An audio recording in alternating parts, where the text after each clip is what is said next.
할렐루야. 금요일 새벽에 오신 우리 성도님들을 환영하고 축복합니다. 우리 서로 인사하실까요? 반갑습니다.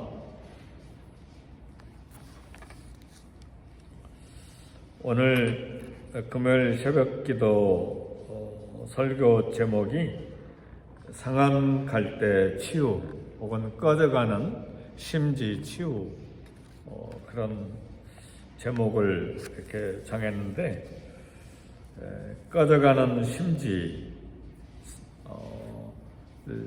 보니까 옛날 제 생각이 좀 났어요.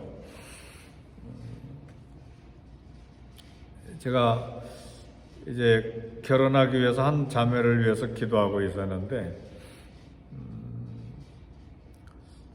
꿈을 꾸는데 모닥불이 이렇게 장작불이 있는데 장작불이 자꾸 꺼져가는 거예요. 근데 결혼 상대를 위해서 기도하고 있는 자매가 그 불을 자꾸 다시 불타게 불이 활활 타오르게 만드는 거예요. 그래서 결혼했습니다. 네.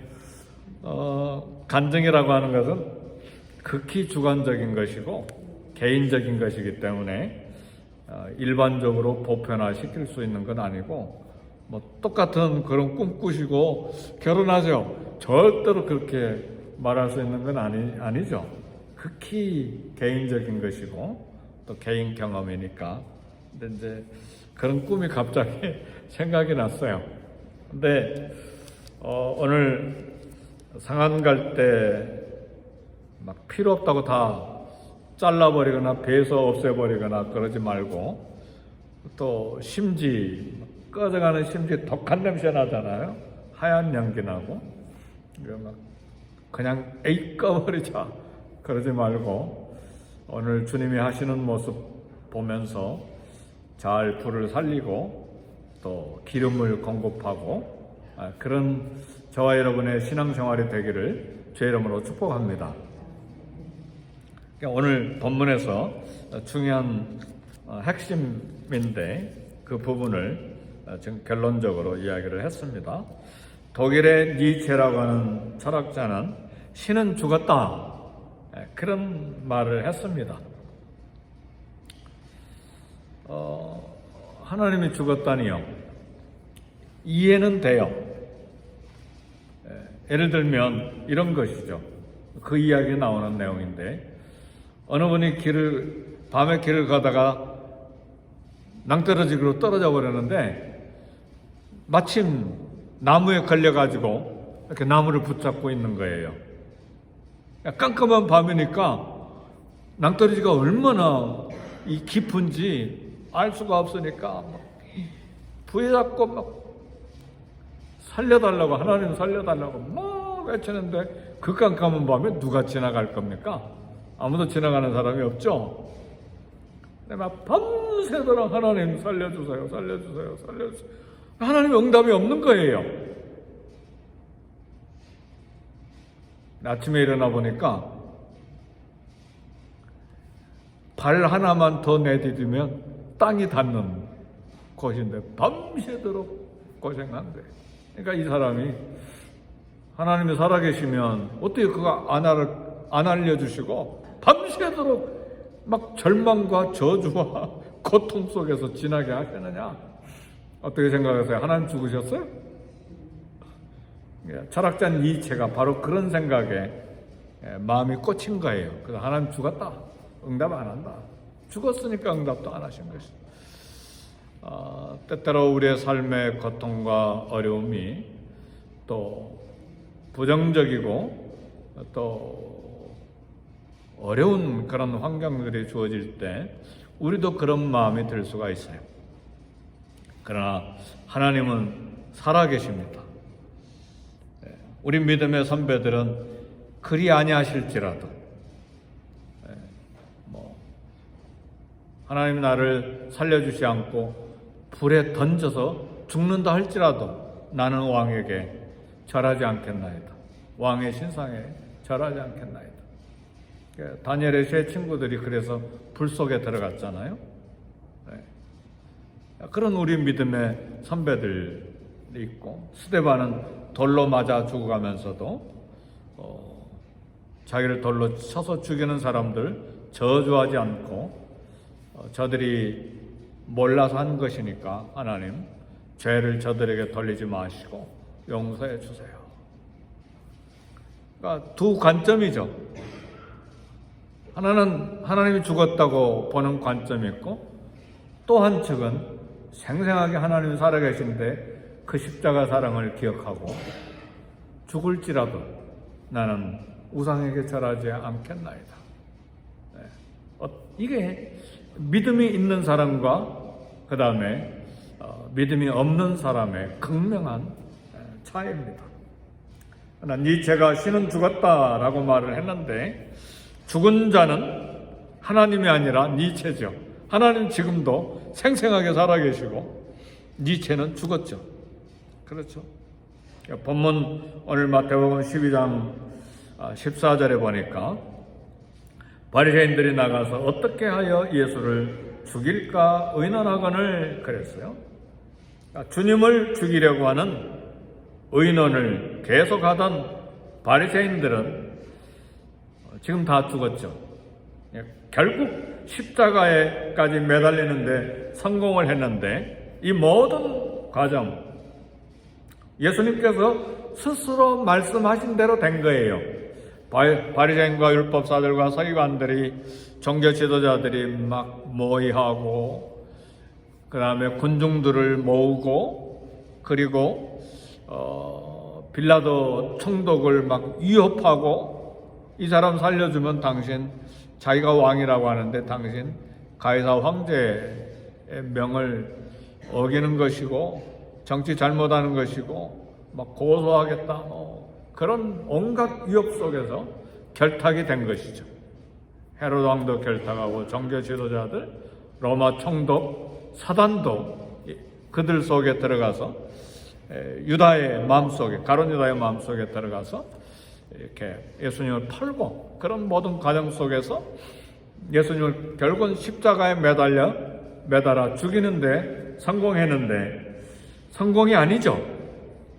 우리 주님이 이미 십자가에 달리기 전에 이 모든 과정 스스로 말씀하셨어요. 내가 장로들과 그리고 대제사장들과 서기관들에게 많은 고난을 받고 죽임을 당하고 제3일에 살아나야 할 것이라. 우리 주님이 이미 알고 계시고 그 길로 가실 걸 말씀하시고 그 길을 향해서 한치도 흔들림 없이 갈보리 언덕까지 올라가신 거예요. 그러니까 이런 바리새인들이 하는 모든 죽일 의도를 가지고 음모를 꾸미고 하는 건 우리 주님이 다 알고 계시는 것이고, 주님의 십자가를 도와주는 하나님의 섭리 가운데 이용된 것뿐이죠. 하나님이 사용하신 거예요. 모두 그리스도의 승리의 과정 속에 있었죠.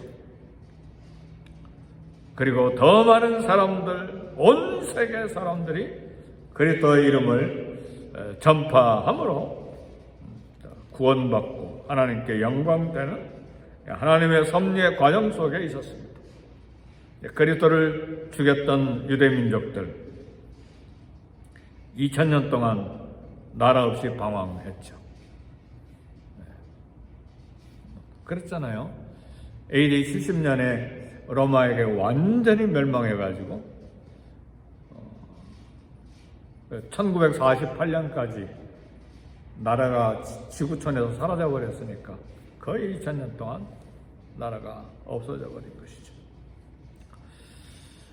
자기들을 구원하러 오신 메시아를 죽이자고 의논했던 유대인들 미련하고 악한 것이죠. 그래서 우리는 첫 번째 교훈은 그렇습니다. 악한 일, 의논하는 일에 참여하지 말아야 돼요. 복 있는 사람은 악인의 꾀를 좇지 아니하며. 우리는 개인이든 교회든 악한 일을 꾸미는 건 경계해야 합니다. 하여튼 살려내고 위로하고 격려하고 선한 일을 하는 데는 바빠야 돼요. 그리고 열심히 전화해야 돼요. 근데 악한 일을 꾸미는 데는 그렇게 바쁘면 안 돼요. 분별을 해야 돼요. 오늘 우리 주님은 어떤 일을 하셨습니까? 보니까 주님이 하신 일을 자세히 살펴봐야 되는데, 마태복음 12장 20절 보니까 상한 갈대를 꺾지 아니하며 꺼져가는 심지를 끄지 아니하시기를 심판하여 이길 때까지 하리니 그랬어요. 우리 주님은 상한 갈대 꺾지 아니하시고 치유하시는 분이라 이렇게 증언하는 것입니다. 상한 갈대, 연약하고 아무 쓸모없는 인간을 비유하는 거예요. 갈대라고 하는 식물은 본래부터 쓸모가 별로 없어요. 더구나 상한 갈대, 그건 상한 갈대라는 말은 썩어가는 갈대잖아요. 그러니까 더 이상 필요 없는 갈대죠. 하나님 앞에 초라한 인간의 존재를 말해요. 감사한 것은 이와 같은 상한 갈대인 우리를 주님이 베어버리지 않고 불쌍히 여기신다 그 말이죠. 상한 갈대는 상처난 영혼이잖아요. 상처난 영혼들을 치료하셔서 세우시는 하나님이세요. 마태복음 9장 35절 모든 병과 모든 약한 것을 고치시니라. 모든 병든 자, 모든 약한 자, 상한 갈대들이잖아요. 우리 주님 직업은 목수예요. 근데 목수는 나무만 다루는 것이 아니라 갈대로 바구니도 만들고 때로는 조그만 배도 만드는데, 강가에 띄우는 배죠. 우리 주님은 이런 갈대를 상한 갈대까지도 잘 사용하시는 분이라 그 말이죠. 상한 갈대와 같은 우리를 고치셔서 의의 병기, 의의 도구, 그리스도의 군사로 만드시는 분이에요. 오늘 저와 여러분들이 상한 갈대인데 만드셔서 여기까지 왔습니다. 할렐루야. 상한 갈대도 썩어져가는 썩은 갈대니까 쓸모없는 것이지만 꺼져가는 심지는 더 심각해요. 우리 시골에서 30, 40년, 40년 전에 다 호롱불이라고 우리 써봤잖아요. 전기가 없었을 때. 저도 초등학교 다닐 때 제 전기가 없었어요, 마을에. 더 어렸을 때. 그럼 이 등경우에다가 호롱불을 켜는데 안에 석유가 있죠. 근데 석유가 다 닳아져 버리면 하얀 냄새가 나면서 심지가 타면서 불이 꺼져가죠. 하나님께 대한 소망이 꺼져가는 메마른 영혼들을 말해요. 우리의 신앙의 정열이 점점 꺼져갈 수도 있어요. 마음이 식고 신앙이 기계적이고 형식적이 되어갈 때도 있어요. 꺼져가는 심지잖아요. 근데 우리 주님 그냥 팍 꺼버리고 내치시는 게 아니라 그 말이에요. 할렐루야. 우리 꺼져갈 때가 얼마나 많아요. 그게 우리 일생의 신앙생활에 반복되어 가잖아요. 저도 선교지에서 대단히 어려운 그런 영적인 상태에 있었을 때가 있어요. 하나님에 대한 감각이 점점점 사라지는 것을 공포스럽게 느낄 때가 있었으니까요. 우리 주님이 내치신 게 아니죠. 더 그때 하나님의 사역은 막 더 엄청나게 일어나게 하셨어요. 페루로 가게 하시고 볼리비아로 가게 하시고 브라질에 있는데 선교사님들 가르치게 하시고 사역은 또 계속 개발이 되게 하시고 등불을 끄지 않고 기름을 공급해 주시는 주님이시죠. 연단을 통해 말씀을 통해 다시 힘을 얻을 수 있도록 해 주십니다. 사랑하는 성도 여러분, 어떤 형편에 있든 꺼져가는 심지처럼 보이는 그런 성도 이웃이 있을 때 기름을 공급해 주는 저와 여러분 되시기를 주의 이름으로 축복합니다. 그게 우리가 해야 될 일이에요. 주님이 하셨으니까. 우리를 위해서 하신 주님, 우리도 그 일에 쓰임을 받아야 돼요. 꺼져가는 등불 다시 살리시는 주님의 자비를 믿고 주님을 붙들고 걸어갈 뿐만 아니라 그 일에 우리가 쓰임을 받아야 됩니다. 그래서 우리 신앙생활이라고 하는 것은 그 이름을 바라는 삶이에요. 이게 신앙생활이에요. 언제까지 꺼져가는 심지를 언제까지 붙들고 다시 불을 붙이느냐? 여기 20절 보니까 상갈대를 꺾지 아니하며 꺼져가는 심지를 끄지 아니하기를 심판하여 이길 때까지. 아멘, 할렐루야. 그 말은 승리할 때까지 우리 주님이 붙들어 주신다는 것이죠. 우리가 주님 앞에 갈 때까지, 천국에 들어갈 때까지, 하나님의 영광이 드러날 때까지, 하나님의 역사가 주님의 뜻 가운데 온전히 성취될 때까지 저와 여러분을 쓰시는 것입니다. 마지막 순간까지. 그래서 우리 주님이 하신 일들 보면요, 수가성 여인 누가 쓰겠어요? 누가 이 여인을 여자 선교사로 부르시겠어요? 5 남편이 있었고 지금 살고 있는 남자도 남편이 아닌데 누가 이 여자를 선교위원회에서 심사해서 선교사로 선택하겠어요? 근데 우리 주님은 이 여인이 수가성 마을, 사마리아 수가성 마을에 최초의 여선교사로 일하시도록 세우시잖아요. 할렐루야. 그러니까 사마리아의 최초의 여선교사가 사도들이 아니었어요. 수가성 여인이었어요. 상한 갈 때 꺾지 아니하시고 꺼져가는 심지 끄지 아니하시는 우리 주님. 귀신 들린 여인, 가늠하다가 현장에서 잡힌 여인, 문둥병자, 혈루병 든 여인, 나면서부터 안전등이 된 자, 소경된 자, 모든 자 일으켜 세워주셔서 이길 때까지, 하나님의 영광이 드러날 때까지 우리 주님의 이러한 자비와 은혜가 저와 여러분의 삶의 역사에서 오늘 우리가 여기에 있고 주님 앞에 쓰임을 받습니다.